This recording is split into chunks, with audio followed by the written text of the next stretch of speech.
Hello, everybody. I'm here today on my brother's account, or my alt account. I'm going to tell you guys the rundown on how to be a new player in this game, how to farm better than the pros, how to catch up by cutting corners.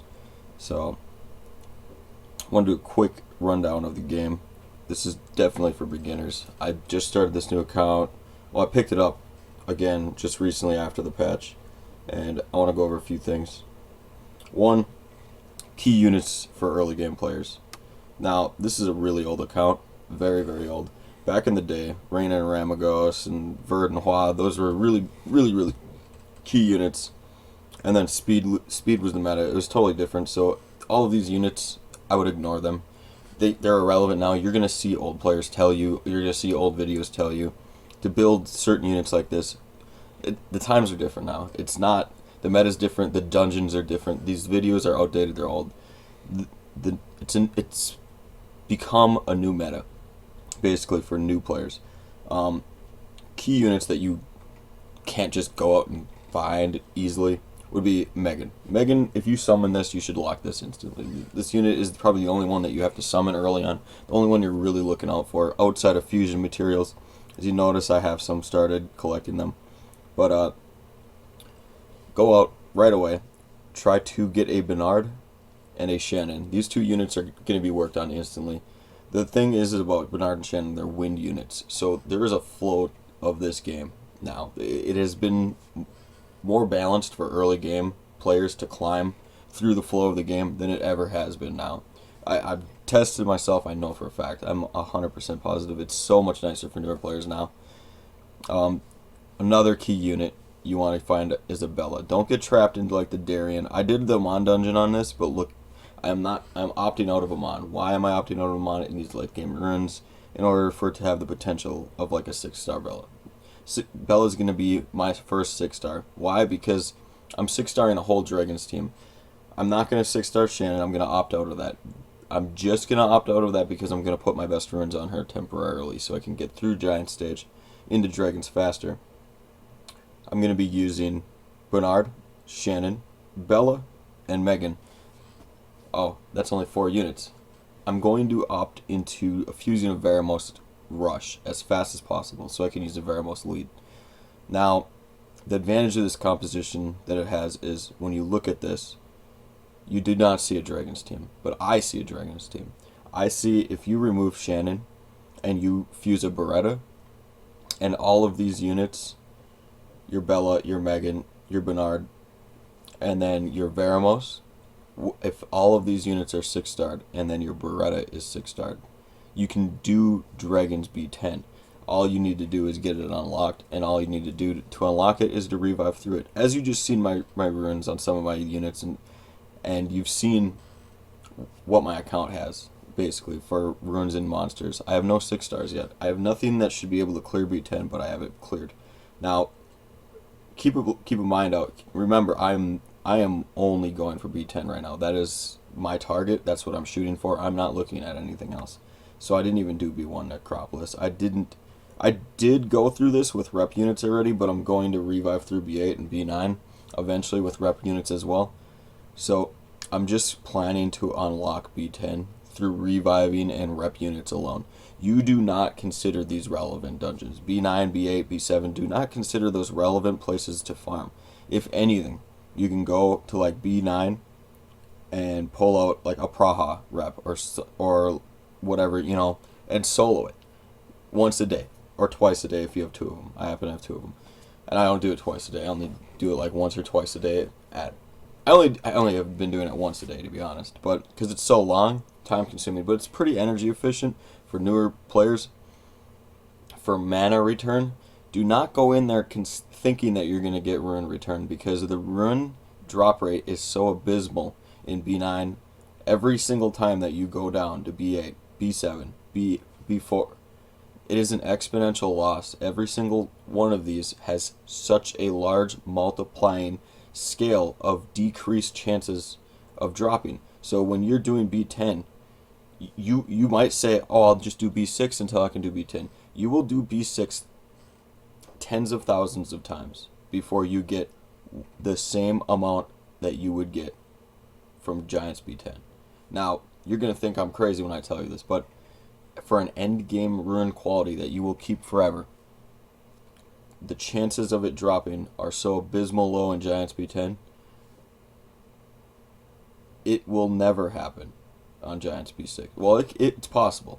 It is possible that 1 in 100,000 times, 100,000 runs, or 1 in a million runs, or 1 in 100 million runs, that you might get a rune that you keep for a while. But why do that when you can just do story mode and guaranteed have a 2-week comp?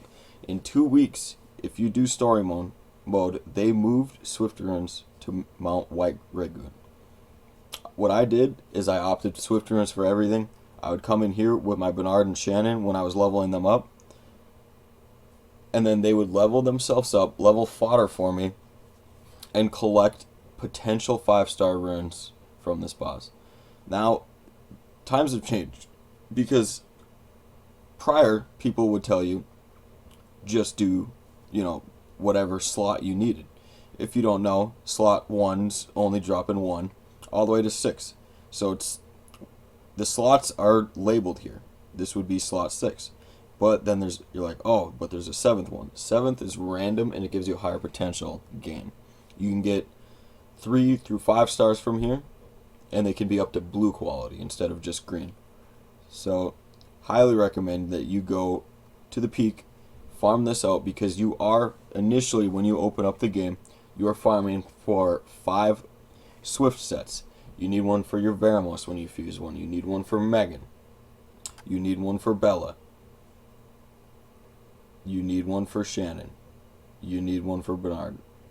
Now, here's the thing, is all of these units, what do they have in common? And what is different than them? Swift Energy on Shannon. Swift Shield, but that just happened because I got a rune from the Wish. So I've opted into going Swift Shield because the rune quality is pretty tanky for this Bella. Swift Focus on Megan. But why is Bernard just Swift? I'll go over that. Bernard is just Swift because I'm trying to maximize his speed.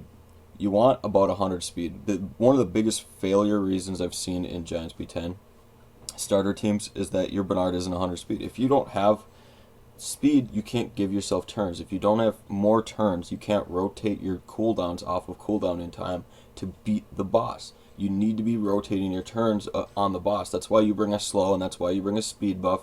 That's why you bring so many gauge buffs. You're bringing a Megan gauge buff, you're bringing a gauge buff from Bella. You're giving yourself so many turns, and you have turn denial through slows, and ideally through despairs when you eventually switch your Shannon to despair. Now, with all of this turn denial and all of this turn manipulation to give yourself more turns, you end up rotating your cooldowns off. Well, that only goes if you have skill ups. So I don't have skill ups, so I've been farming for skill ups for my Bella here, and then you farm for Bernard here. Wind Griffin drops here in Tamor Desert. And when you finally do skill those up, it should take you roughly about 3 weeks to do all of this, what I've said. And then you skill these up. Shannon, you can buy her from the shop. You can summon her from scrolls, you name it. Now, this one's the problem. You're going to have to find a secret dungeon, and all you really want is this skill 3. That's all you want, is just this skill 3 to be one more cooldown. Anything else is bonus. So if you do get a Megan Secret Dungeon and you have some reps and you can run it fast, good for you. Now, here's the deal, is I just mentioned reps. What the fuck, Bomber? You didn't tell me anything about reps. Well,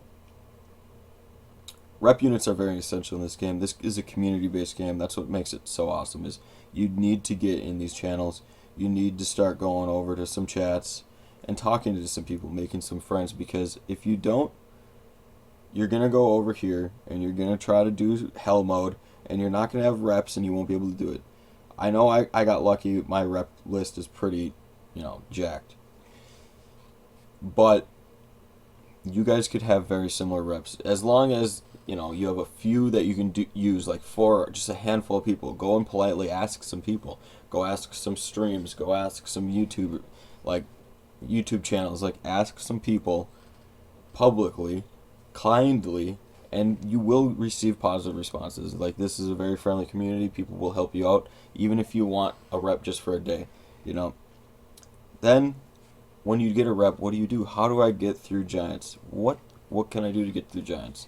Now this part isn't that tricky. All you need is Ramagos, for real. He will solo everything, but he's not going to solo B9.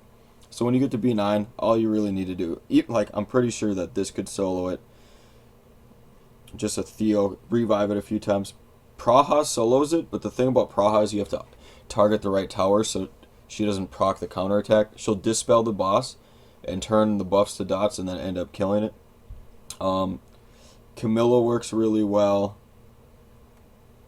And Chow works really well in here as well. Maybe if you have some vampire players that are on that are water, they might be able to do it. The thing is revive. If it doesn't work, revive a few times. That's what's the worst. You paid a couple crystals and you got to B10, and now you can actually farm the dungeon you've been building a team for. Why rush a team and try to get all of this potential growth, yet like struggle using a win team in a fire dungeon? Just revive through it with a friend's rep, move on. Simple as that. Now, I think that's pretty much everything. I covered everything for growth through the game, beginning stages. Eventually you go to Giants, you make it in Giants, you do B10 for a while, you start 6-starring your B10 comp, but you keep in mind the focus of Dragons B10 with Beretta, the dot cleave, the target right tower comp. And I mean, if you guys have any questions about that kind of a comp, come to my stream and let me know. That's my baby. That's when I found that out. When I started running that, I was like, this is amazing. Now, a lot of players have been talking about Arena. This lovely place is a wonder, man. Like, this place is going to change your game. It is literally going to change your game. This is one of the most important things to be doing. Now, I have 20 invites, and don't judge me. It was double wish, a while ago, and I got double 10 or double 5 wishes. Now, the thing is about Arena is when you're new, like this account is, you want to be around 950 rated. When you get around 950 rated, you can go in here and you can basically throw up like whatever you want. It really almost doesn't even matter. You roll in there and just press play. Like, don't stress it. Arena's just here for something for you to farm at initially. So don't think of it like as this place where you're like always getting beat or whatever. You need to go in there, you need to get your stuff. You need to get your Devilmon every week.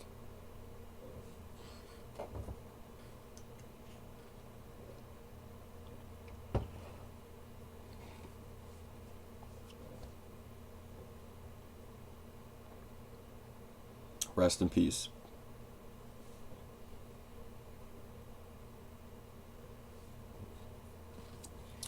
But here's the deal.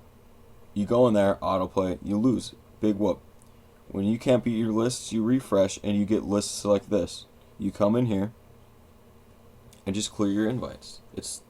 It's very easy at this rating. All you got to do is just refresh a few times, press autoplay, get it going. When you have a fast Bernard like this too, it's so easy to outspeed your enemy. You don't have to watch their turns. It's non-stressful. It's just easy.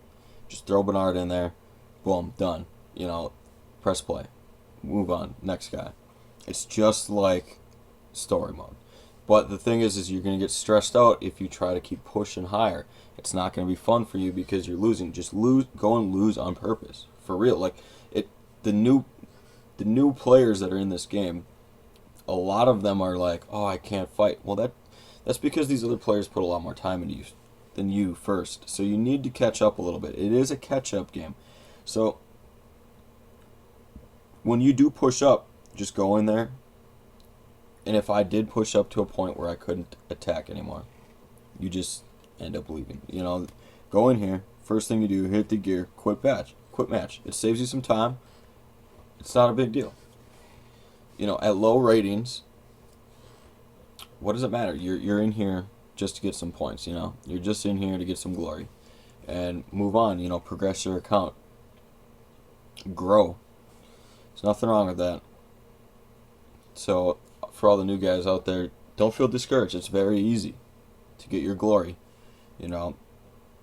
I just picked this up and it had level 1 Mystic Plant. I'm still working on it, but it was level 1. Like,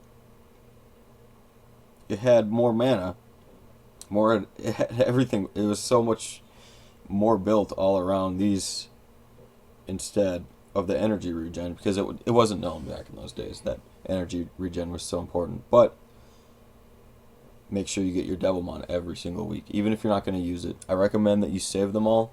Do not use them on your fancy Nat 5. Oh, you summoned a Zeros. Zeros isn't going to help you out early game. Why would you build a Zeros when you can be Devilmoning your Veramos? I know. I hate that because I'm going to eat my words. Not even eat my words, but like, a lot of you guys are going to hate that I said that. Why would I not build a Zeros? Why would I not build this amazing monster that all you top-rated players use? Well, you use that as a play toy. You use that as a toy or as a luxury unit. You use these higher level units. You're going to see these units and you're going to get confused. You're going to not only are you going to get confused, you're going to see them and you're going to want them. You're going to be like, I want to do that. I want to be like them, or whatever. I want to build what they have and do that because it looks fun. Fine. But don't rush that. Don't go in there and be like, oh, I got this awesome unit. Like, this count is prime for bad units. I mean, it does have Vert and Rakasha, but it is a prime example. It's got no Nat 5s, but if it did summon Nat 5s, I would still 6-star Bella. I would still be 6-starring Bernard and Megan and Veramos and Beretta first. Those are my first 5 6-stars in this account. It's already pre-planned, no matter what. There's not a unit in this game that I could summon. There's nothing in the game that I could summon that would change that order. I'm going to 6-star that no matter what. And you're going to be like, Bomber, but what about the awesome Dragon units out there that I could use instead of those? No. This is a planned approach to endgame. When you go into Giants, you go in there with 4/5 of a Dragon's team. Now that's very efficient because you just 5-starred and you've been working on a 4/5 of a Dragon's team. Now you make the last Dragon's unit, you 6-star everything through running Giants runs a lot to get powerful runes. When you get all of those units ruined up through Giants B10 runs, and 6-starred through Giants B10 runs, and waiting through Guild Wars, getting your 5-star units every single week, or 5-star Rainbowmon every single week, like these right here that I've been saving already, because I've only been playing it for, I think I'm on week 3 in this guild, but I'm on like day 11 or day 12 right now on this account. But I have been very, very lackluster. This is my alt account, this is on my back burner, and this is what I have in 11 days. Like, I have all of this built in 11 days. So this is on the back burner. Like I said, like, look at this. I'm sitting on full energy, and this is sitting on full energy for 2 days because I've been doing other things on stream with my main account. Like, the main thing to remember is that there's a flow of the game, and the way that you build Giants and Dragons, I think if you want to succeed, it's not optional to listen to this advice. It is not optional right now. You build that way because of late game. When you get into late game, these units are so essential. To get through TOA, you need Beretta. You want Bernard. You want Shannon. You want your Bella. You want Megan once in a while. You want all of these units. You need Veramos. There are floors that require all of these units. Like, these are absolutely required, and they are going to put you through the flow of the game. Not only are all of these units 6-star, when you 6-star these units, I've only talked about 6 units here. All 6 of these units can be used on your Guild Wars team for arena defense and arena offense. You can win every single match at low ratings, and not only that, it could be your arena defense and it can be your arena offense. So you literally build 6 units initially, and you start out, and that is the best possible outcome for just potential growth. You only have to 6-star 6 units, and you don't have to stress out about anything else. You don't have to look at anything else you summon until after them. And when you do that, it just sets a goal for everybody. You know, it's so nice to have a goal and a flow for the game. When you do set this up, you're just gonna move forward, and you're gonna notice eventually these units. You know, I've never stopped using them. I used Beretta every single TOA, every single one, like all the way up. I use her on hard mode pretty much, like from 1 to 100, almost every floor. Sometimes I sub her out, but very rarely. Bernard I use every day. Megan I use almost every single day. No, I use Megan every day on arena offense, every single day. I use I don't use Bella as much anymore, but she's such a key unit. Just because there's other units that kind of outclass her a little bit, but those are summoned units. And to be honest, there's nobody that does what Bella does. Like, I still use Bella in my Dragons runs. People use Bella everywhere. And then who am I missing? Veramos. I use him in TOA all the time. I use him in Guild Wars once in a while. Not too much anymore, but I used to. I really hope you guys enjoyed this. I stream live at Twitch TV/OMG Bomber all the time. Come and check me out. We got a decent sized community over there. A lot of people, a lot of nice guys that will help you out if I'm not around in chat. You know, we're always looking out for the community, always trying to help. And I hope this video helps you guys out, because it is definitely an updated version of the old how to farm guides that I've seen all over the place. This is definitely, in my opinion, the only way. And I hope you guys do try it. I've heard so many success stories. It's ridiculous. Cutting as many corners as this, you guys, I'm giving you the path to succeed, and I hope you take it. So, have a good day. Thanks for watching. I'm out. Hit that like button. Give me a subscribe, you know, help me out. Peace.